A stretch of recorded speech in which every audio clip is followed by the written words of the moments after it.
Hey guys, welcome back to the AR YouTube channel.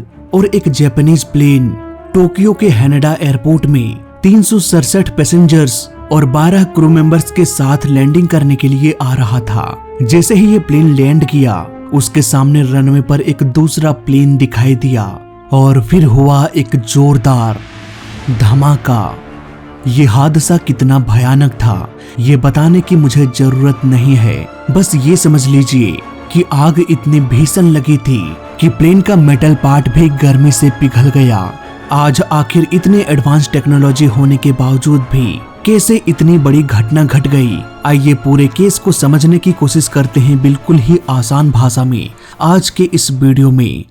2 January 2024 Airbus A350 का विमान जिसे JAL operate कर रही थी, वो पिछले आधे घंटे से सप्पोरो एयरपोर्ट में इंतजार कर रहे थे टेक ऑफ के लिए। ये एयरबस A350 मॉडल का प्लेन था जो कि बोइंग 737 और एयरबस A320 जैसे प्लेन से काफी बड़ा है साइज में। यही वजह है कि ऑलमोस्ट इस प्लेन में 300 से 350 पैसेंजर्स आराम से बैठ सकते हैं।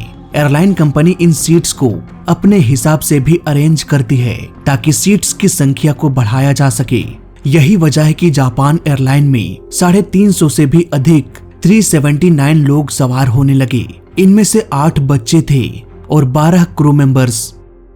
यात्री और यात्रियों के सामान करीब आधे घंटे में सब कुछ लोड कर दिया गया और अब ये उड़ान भरने के लिए तैयार हो गया। इस प्लेन को हैनेडा एयरपोर्ट जाना था। कुछ ही देर में ये प्लेन अपने डेस्टिनेशन की ओर निकल पड़ा। आने वाले 1.5 घंटे में ये अपने डेस्टिनेशन हैनेडा एयरपोर्ट पहुंचने वाला था, जहां एक अनहोनी इस प्लेन का इंतजार कर रही थी।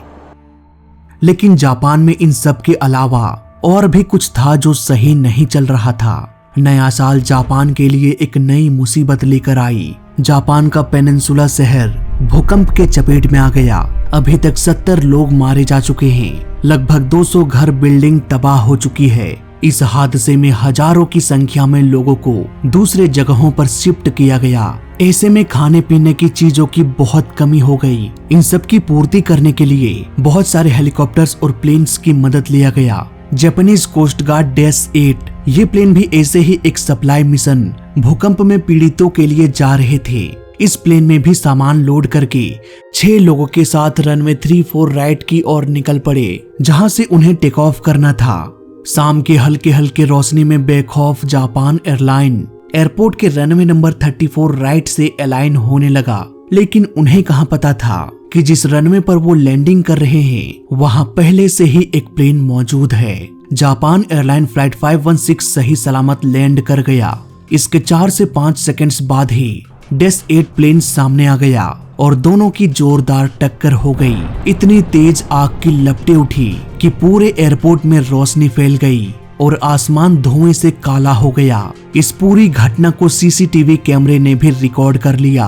कोलिजन के बाद भी ये प्लेन कुछ हजार फीट आगे की ओर बढ़ता रहा और फाइनली आगे जाकर रुक गया। इसी बीच यात्रियों को कहा गया कि वो खड़े ना हो, क्योंकि हो सकता है धुएं से कोई बेहोश हो जाए और भागने का रास्ता ब्लॉक हो जाए। और सबसे बड़ी बात यह कि कोई भी अपना सामान टच नहीं करेगा। सब कुछ छोड़कर भागो। तब तक भागते रहो जब तक आप एक सुरक्षित दूरी पर ना पहुंच जाए। सारे यात्रियों ने बखूबी रूल्स को फॉलो किया और कुछ ही मिनटों में सारे यात्री प्लेन से बाहर निकल गए और आग तो मानो बुझने का नाम ही नहीं ले रही थी। यात्रियों के बाहर आने के करीब आधे घंटे बाद इतनी भीषण आग लगी कि प्लेन का मेटल बॉडी भी पिघलने लगा। खुशी की बात तो ये थी कि जापान एयरलाइन के सभी यात्री, सारे क्रू मेंबर्स जिंदा बच निकले। वहीं -8 प्लेन जिसमें 6 लोग सवार थे, मौके पर ही 5 की मौत हो गई, जबकि एक पायलट को घायल अवस्था में बचाया गया और अभी वो जिंदगी और मौत से लड़ रहे हैं। इस हादसे ने बहुत सारे सवाल खड़े कर दिए। भाई ATC क्या कर रहा था? कैसे ATC के आंखों के सामने एक ही रनवे पर 2 प्लेन आ गया? गलती कहां और कैसे हुई? ये सारे सवाल है जिनका इन्वेस्टिगेशन अब शुरू हो चुका है। ऐसे हादसे अपने पीछे बहुत सारे सबूत छोड़ जाते हैं। ये सबूत छुपा होता है इन तस्वीरों में, इन वीडियोज में। इन सबको देखने समझने के बाद मुझे ऐसे शॉकिंग बातें पता चली ऐसी लापरवाही का पता चला जिसने इतने बड़े हादसे को अंजाम दे दिया। तो आइए समझते हैं विस्तार से इन्वेस्टिगेशन वीडियो में। इस हादसे की शुरुआत करते हैं सीसीटीवी फुटेज से। यहाँ पर हम देख सकते हैं ये चमकती हुई रोशनी जापान एयरलाइन की है। अगर हम इसके एंगल को नोटिस करें तो हमें आसानी से ये पता चल जाएगा कि ये प्लेन यहाँ पर टचडाउन कर चुका था। इसके 4 से 5 सेकंड्स बाद आग लगी। इट मीन्स वो दूसरा प्लेन अधिक दूरी पर नहीं रहा होगा। अंधेरे में इस सीसीटीवी फुटेज में हमें कुछ दिख तो नहीं रहा, इसलिए पूरे सीन को समझने के लिए मैंने अपने कंप्यूटर में इस पूरे केस को सिमुलेट किया, ठीक वैसे ही जैसा कि रियल में हुआ। दोनों प्लेन के पोजीशन को समझने के लिए हम 3D ग्राफिक्स की मदद लेते हैं। ये उसी एयरपोर्ट का मॉडल है और इसमें मैंने कैमरा भी वहीं पर फिट किया है जहां पर ओरिजिनल सीसीटीवी कैमरा इंस्टॉल किया गया है। अब यहाँ पर मैंने प्लेन को ठीक उसी तरह से लैंड कराया जैसा कि जापान एयरलाइन फ्लाइट 516 लैंड किया था। दोनों फुटेज में प्लेन के लैंडिंग के बाद अगर हम सेकंड्स को काउंट करें 1, 2, 3, 4, 5, इसी 5वें सेकंड में ब्लास्ट हुआ। सिमुलेशन में हम देख सकते हैं इस 5 सेकंड्स में ये प्लेन यहाँ तक आ गया।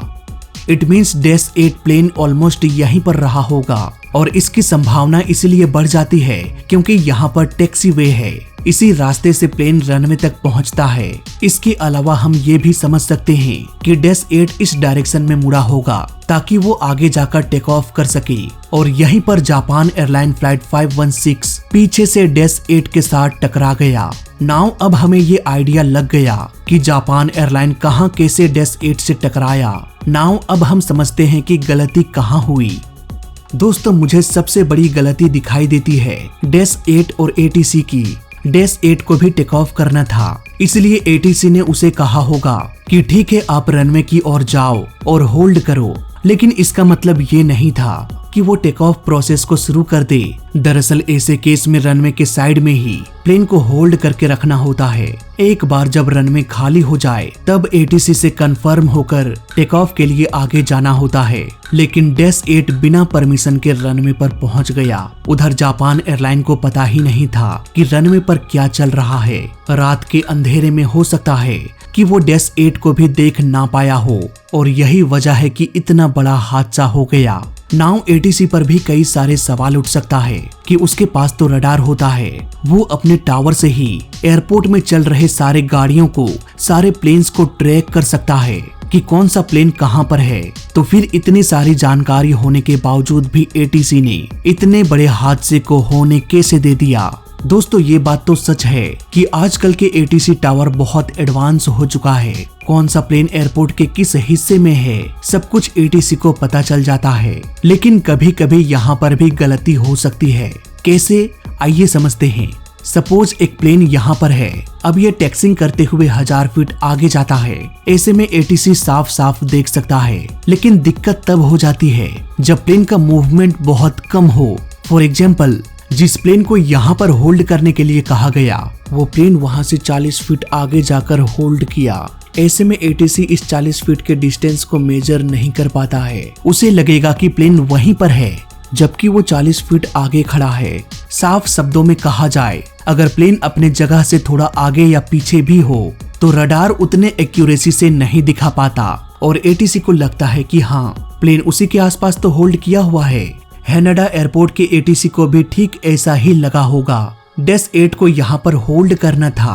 ATC ने अपने रडार पर देखा भी होगा तो उसे दिखा होगा कि प्लेन इस एरिया में है जहाँ उसे होना चाहिए था। लेकिन धीरे धीरे -8 मूव करते हुए रनवे की ओर बढ़ रहा था और इस छोटे से मूवमेंट को रडार उतने एक्यूरेसी से डिटेक्ट नहीं कर पाता, और अगर करता भी है तो उतने बड़े एरिया के एयरपोर्ट को अगर एक छोटे से मॉनिटर में देखा जाए तो एक्यूरेसी का उतना पता नहीं चल पाता। मे बी यहाँ पर ATC को नहीं पता होगा कि -8 अपने होल्डिंग पोजीशन से आगे जा चुका है। नाउ यहाँ पर एक और सवाल आता है कि प्लेन में तो रेडियो होता है, तो क्या वो आपस में बात नहीं कर सकते थे कि कौन सा प्लेन कहाँ पर है? वेल, जवाब है हाँ, बात तो कर सकते थे, लेकिन यहाँ पर भी गलती हुई। आइए इसे भी समझते हैं। आपने FM रेडियो सुना होगा। सारे रेडियो चैनल का अपना एक फ्रीक्वेंसी होता है और जो भी उस फ्रीक्वेंसी में अपना रेडियो लाएगा उसे वो रेडियो चैनल सुनाई देने लगेगा।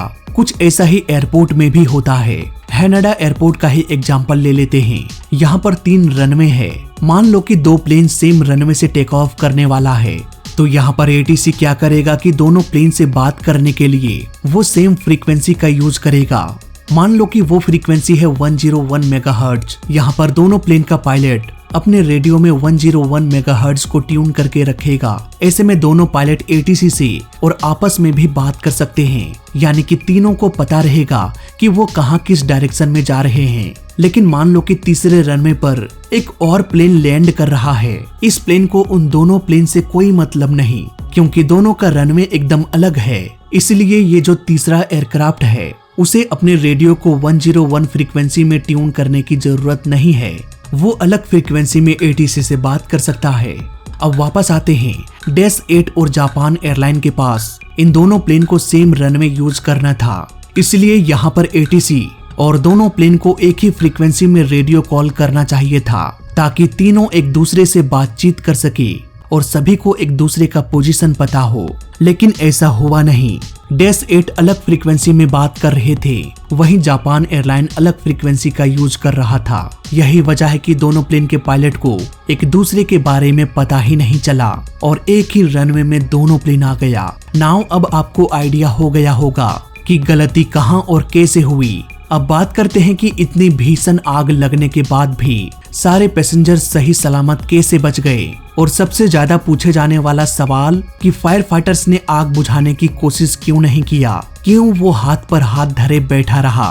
तो आइए इन सब का जवाब भी जान लेते हैं। बात करें आग की, तो जब जापान एयरलाइन लैंड किया तो उसके सामने डैश 8 इतना छोटा था कि वो जापान एयरलाइन के फ्यूल टैंक को टच भी नहीं कर सकता था। लेकिन डैश 8 का टेल की हाइट काफी थी, मे बी इसी से प्लेन का नोज टकराया होगा। इस पिक्चर में हम देख सकते हैं प्लेन का नोज कितना डैमेज हो चुका है। आगे इसने प्लेन के नोज व्हील को भी डैमेज कर दिया।